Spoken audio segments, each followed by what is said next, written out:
चलिए बात करते हैं कंप्यूटर लैंग्वेजेस की। आज हम लोग बात करने वाले हैं कंप्यूटर की विभिन्न भाषाओं की। सामान्य तौर पे आप भी पढ़ चुके हैं, कंप्यूटर में मुख्य रूप से दो भाषाओं का प्रयोग होता है। एक को कहते हैं हम लोअर लेवल लैंग्वेज और एक को कहते हैं हम हाई लेवल लैंग्वेज। इसके अलावा एक और लैंग्वेज होती है जिसे हम कहते हैं मिडिल लेवल लैंग्वेज। सबसे पहले समझते हैं कि लोअर लेवल और हाई लेवल जो वर्ड है उसको आखिर रखा क्यों गया है। ठीक है, सबसे पहली चीज कि हम ये देखें कि आखिर कंप्यूटर काम कैसे करता है। लैंग्वेजेस को समझने का सबसे आसान सा तरीका देखिए, हम लैंग्वेजेस का यूज क्यों करते हैं? जो हमारे विचार हैं उन विचारों का आदान प्रदान करने के लिए, अपनी संवेदनाओं को सामने वाले को बताने के लिए हम लोग भाषा का प्रयोग करते हैं, लैंग्वेजेस का प्रयोग करते हैं।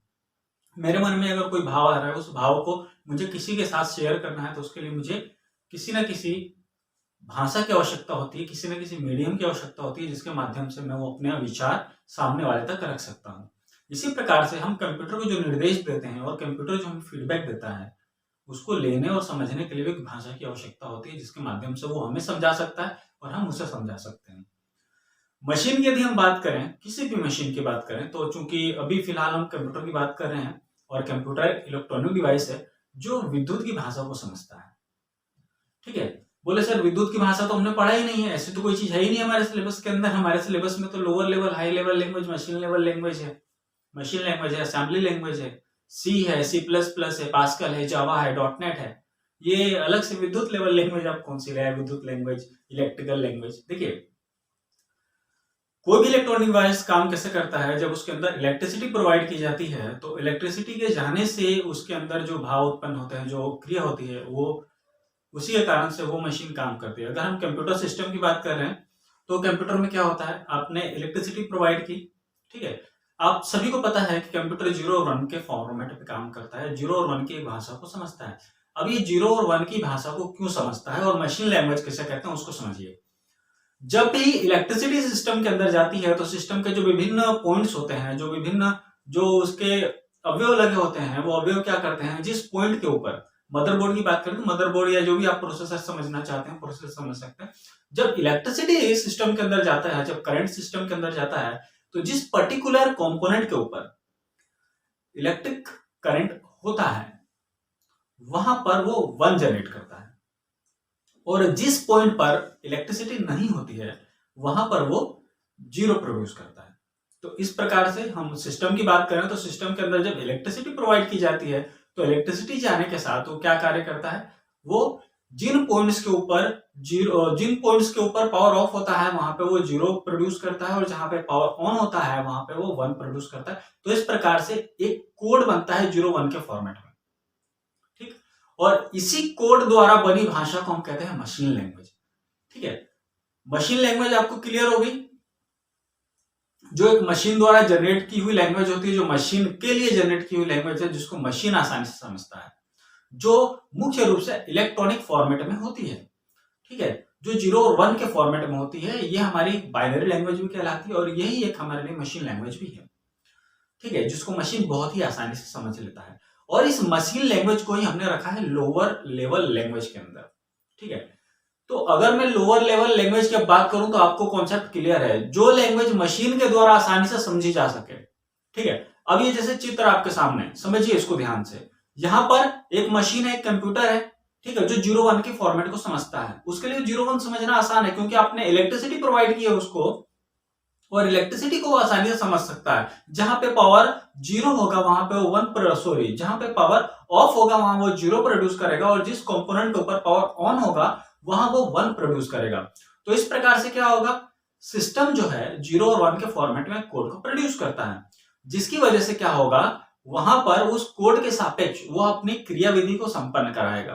ठीक है, तो ये जो क्रियाविधि हो रही है वो किसके फॉर्मेट में हो रही है, इलेक्ट्रॉन्स की वजह से हो रही है। वहां पे जहां पे ऑन हो रहा है पावर, वहां पे 1 जनरेट कर रहा है, जहां ऑफ हो रहा है वहां पे 0 प्रोड्यूस कर रहा है।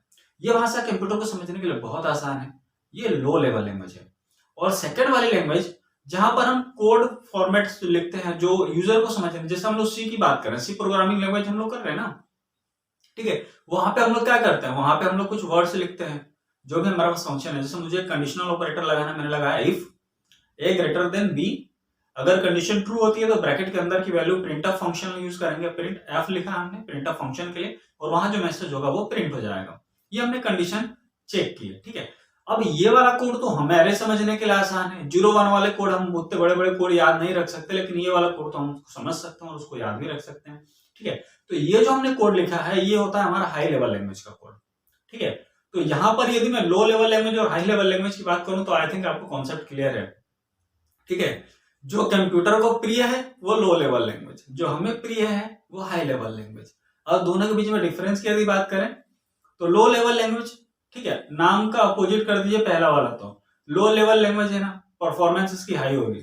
हाई क्यों होगी सर? वो मशीन आसानी से समझता है तो मशीन आसानी से परफॉर्म करेगा उसको। हाई लेवल लैंग्वेज का परफॉर्मेंस स्लो होता है।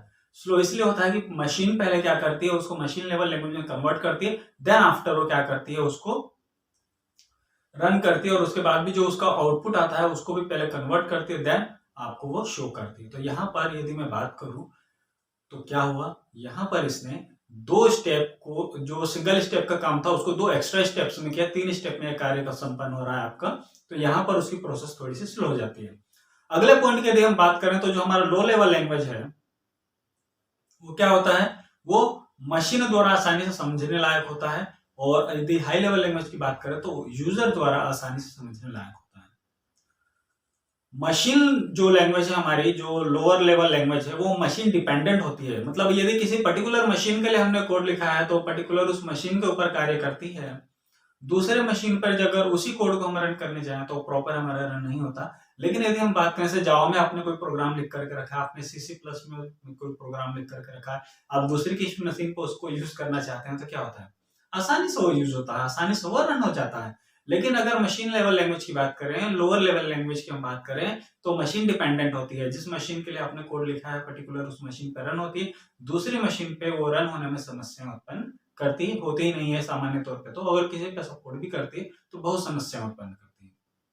चलिए आगे बढ़ते हैं। अगला जो इसका पॉइंट है, परफॉर्मेंस हमारा हो चुका है, यहाँ पर अंडरस्टैंडिंग हो चुकी है। लोअर लेवल लैंग्वेज को मशीन आसानी से समझता है, हाई लेवल लैंग्वेज को यूजर आसानी से समझता है। लोअर लेवल लैंग्वेज यूजर के लिए समझना बहुत कठिन है भाई, और हाई लेवल लैंग्वेज जो है वो यूजर के समझने के लिए बहुत आसान है। और इसका जस्ट अपोजिट हो जाता है, मशीन लेवल लैंग्वेज जो है, सॉरी मशीन जो है वो हाई लेवल लैंग्वेज को समझने में उसको समस्या होती है, और लोअर लेवल लैंग्वेज को बहुत आसानी से वो समझ जाता है। अब एक चीज मैं आपको और बता दूं, अगर एग्जाम में इस तरह से भी प्रश्न आता है कि मशीन के द्वारा परफॉर्मेंस किसकी हाई होगी, मशीन लैंग्वेज की, सी लैंग्वेज की, जावा की, या डॉटनेट की, ठीक है। यहाँ पे ABCD 4 ऑप्शन आ गया आपके पास। तो ध्यान रखिए, जो मशीन लेवल लैंग्वेज है वो लोअर लेवल लैंग्वेज है, उसकी परफॉर्मेंस हमेशा हाई होगी। तो हमारे जो मशीन लैंग्वेज है वो हमारे यहाँ पे सही आंसर होगा। अगला एक प्रश्न यदि आपके सामने आता है, यूजर को समझने के लिए आसान होती है, ठीक है। यहां पर 4 ऑप्शन आपके पास आ जाते हैं, assembly language, machine level language, high level language, none of this, इनमें से कोई नहीं।